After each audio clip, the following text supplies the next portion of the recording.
Hey guys, what is up, and welcome to the second ever episode of the TFC Fancast. That is right. And so, in this match, we were facing off against the Philadelphia Union. And funny enough, this was yet another game I went to. So actually talking about in the pre-game, and actually one of the more interesting things I found was ticket prices were ridiculously cheap for this game, right? So I could have snagged tickets for about $11 for it was like three sections over, so it wasn't perfect seats, but still would have been $11. So I ended up going row 207, right, the middle row, like second level, for friggin' $16. It was nuts. It was yeah, no, it was great. But the weather was terrible, to be honest, and it's kind of no wonder nobody really wanted to go. Yeah.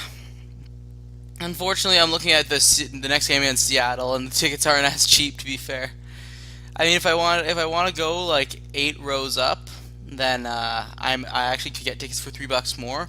But yeah, no, tickets were dirt cheap for those games. That was so much fun to go to. Really, it's the first time I've ever really busted down to BMO Field before. I mean, I've busted down to the CNE, but I suppose that's a similar thing. But you know, yeah. Alrighty, so yeah, alright. So now that we've talked more than enough about the past, so obviously we were facing the Philadelphia Union. They're a pretty decent team, to be fair. Kind of more the middle area, sort of mediocre per se. As at the moment, yeah, no, at the moment, if you take a look at it, at least in the table, before the match, TFC was in fact in last place in the table. And in the last matches before this, they had won against DC United, lost against Dallas, lost against Orlando, drew against San Jose, lost against Colorado, drew, and then won their first game of the season. So it's not been a great start for them. So before this time I had confidence in the team because we were just flat out unfortunate to not actually get the result that we really deserved last year, to be honest. Yeah,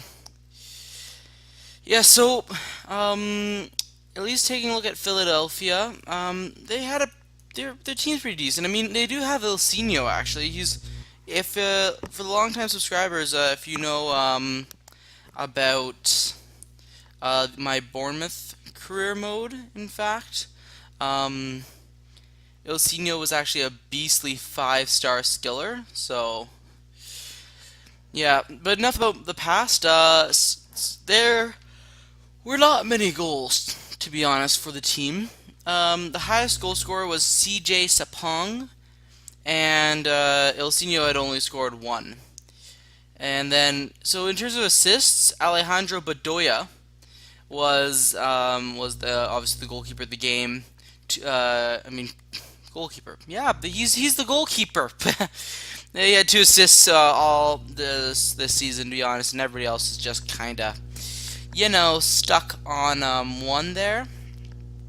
And yeah, no, it was just Philadelphia's been poor this season. Like, to be fair, before this game, I definitely expected a win. So in terms of the two teams' setups, obviously for Toronto they ran the 4-2-3-1.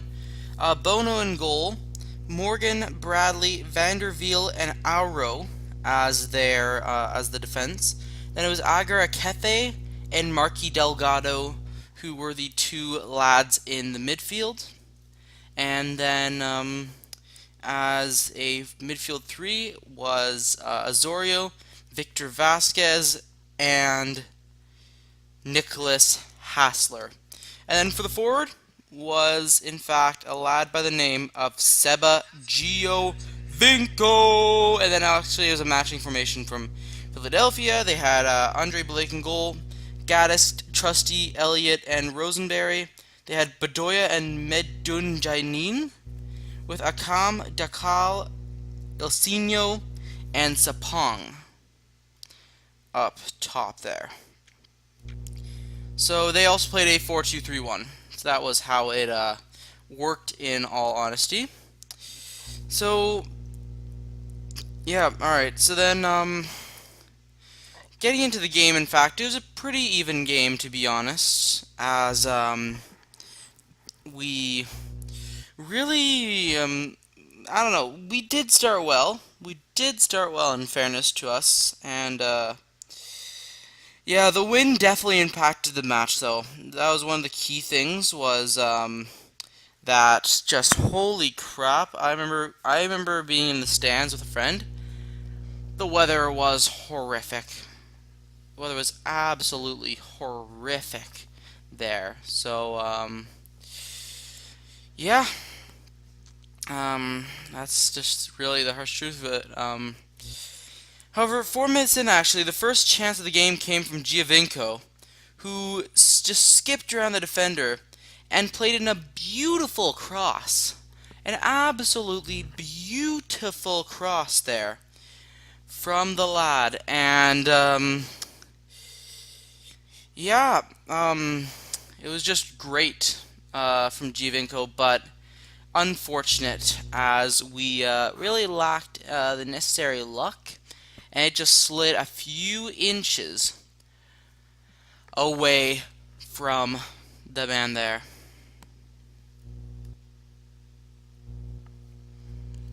So, yep, then 14 minutes in, Philadelphia actually got their uh, pretty dirty challenge on Vasquez. It was actually, if you look at it, it was horrific. He stepped on his foot.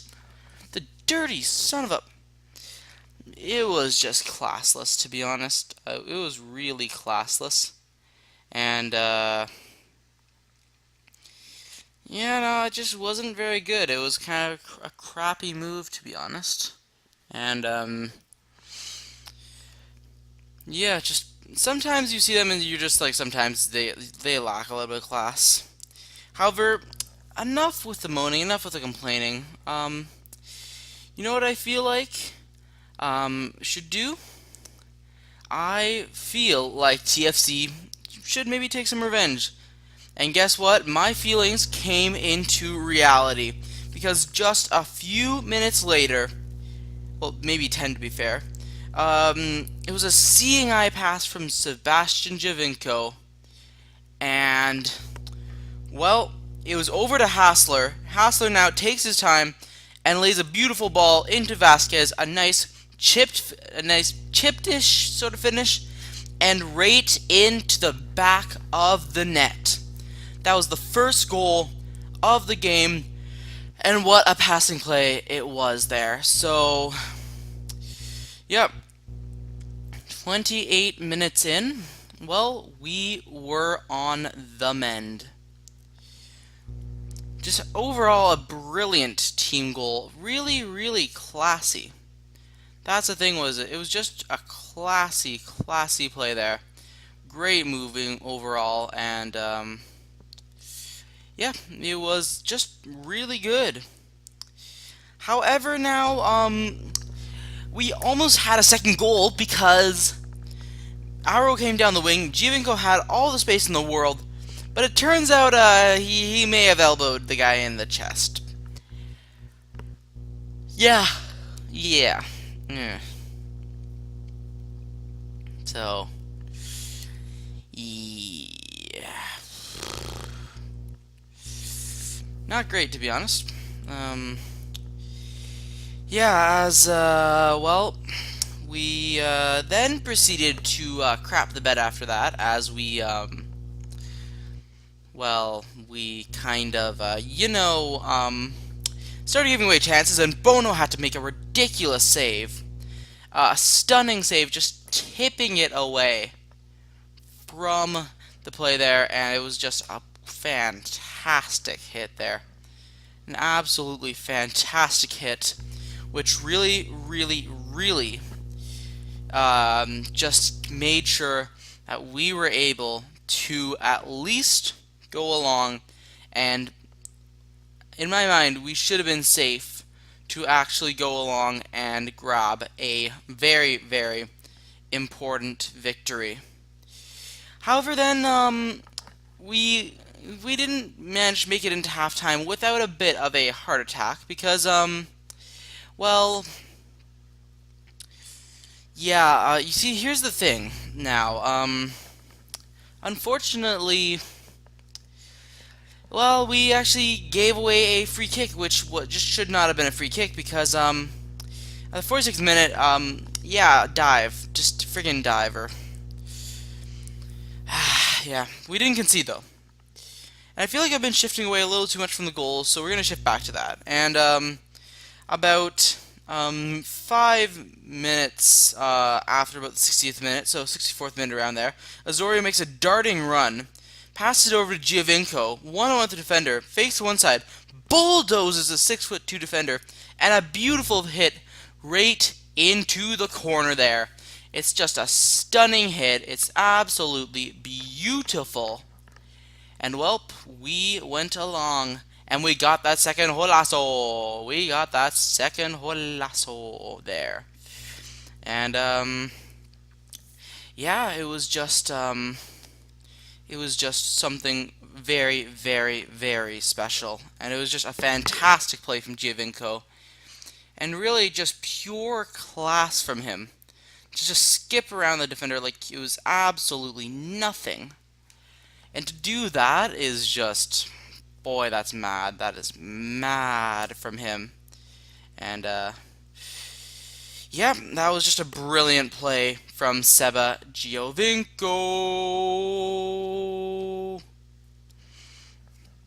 And then, after a host of chances, a host of really bad fouls, we had a breakaway chance in the 88th minute. Because Victor Vasquez beat a defender down the wing and was cutting in to the middle. Where what do you see? Well, he saw Agar Akefe available, who sent it over to Jay Chapman, and Jay Chapman laced a finish into the corner of the net. And we had finished the game off. It was a third goal. Just absolutely brilliant there. And, welp, it was just a stunning play there. Just classy from him. And what can I say, really? Just nothing but quality on that finish. And, yeah, well, that was really it for the goals, to be honest. As we, well, we actually were able to just seal the game off without any further issues, to be fair. So that was it, really. That was purely it for the goals. And yeah, that was really it for the goals there. And we really played such a fantastic overall game. And there's no doubt we actually deserved to be able to get a victory there.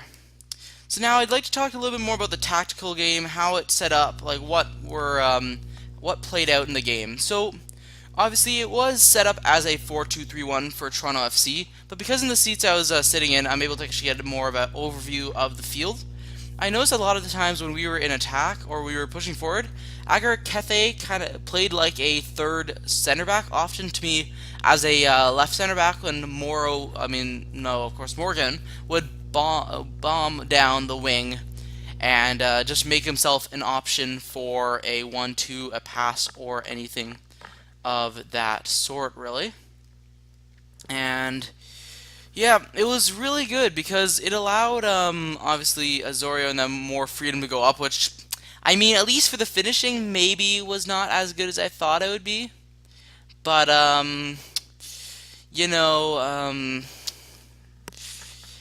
yeah, it was a shame because Azorio, one of the things I have to mention, his finishing was horrific. It's just really bad. And what I mean really bad, I mean really bad. Holy crap. Was that terrible. Just terrible play there. It was just kind of like just wouldn't shoot. He was like afraid of it or something. It was just kind of mystifying, to be honest. It was really just quite mystifying, as it was just constant refusal to shoot, and just it didn't really make sense, to be honest. And yeah.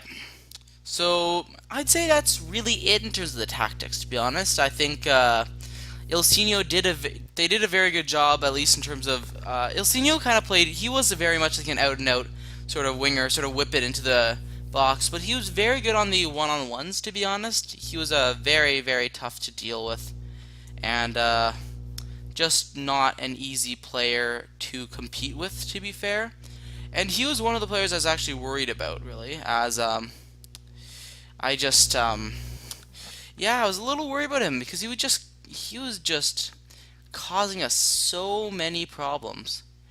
It was just quite something, to be just absolutely honest there. But yeah, no, that is it for tactics, to be honest. I don't really see much more to be tactically discussed from the game, as well, yeah,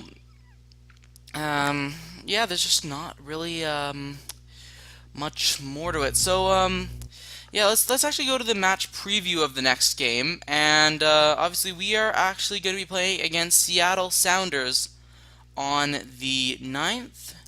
So at least in terms of my thoughts there, I think we should be due for a win. They're around mid-table in the Western Conference.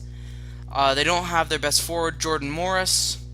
And really, to me, we could easily take advantage of them in this game and get a dub. So now, of course, looking in the future, obviously I feel like it's quite worthwhile to look at the table. And that is because with one game in hand, in fact, we have a chance to rise up to 10 points, which would then only leave us 2 points behind the New York Red Bulls. That is right. And actually, yeah, as long as we win our next game, we should be okay. That's why Seattle is an absolute must win there. But it's quite interesting to look at the playoff picture, to be honest, because a lot of the teams actually have played 2 games more than TFC. So we could actually get within 1 point of both Columbus and New England, as long as we're able to get both of our 2 games. So if we can get the next win, we'll only be like 1 spot away from actually going along and getting into those playoff spots. To be honest, if we had a win against Chicago, I think I had no doubt there that we could easily get back into 4th. But at the same time, at least for this season, I think it's just you want to get into the playoffs. Want to get into the playoffs and maybe try to avoid one of New York City and Atlanta United, to be honest. So, yep. I think that is going to be it for the podcast, though. So I want to thank you guys for watching. I hope you guys enjoyed this episode of the TFC Fancast. And yeah, I don't really have much more to say. This was just kind of a quick one. Obviously, I don't have any social media questions. I don't have anything of that sort. There's not too much more to talk about. But next time I am actually planning to make this a live podcast. So if you guys could actually have some questions, that'd be appreciated, because I'd like to do a social media question sort of thing and make this podcast maybe around like 30 minutes. Because obviously at this point I'm nowhere near big enough to actually attract any decent guests. So we gotta be realistic here and just try to be intelligent and really just avoid delusion, because let's be real here, I'm not getting any big guests. But yeah, alright, enough self-assessment. TFC Fancast. And I will see you guys later. Up the Reds!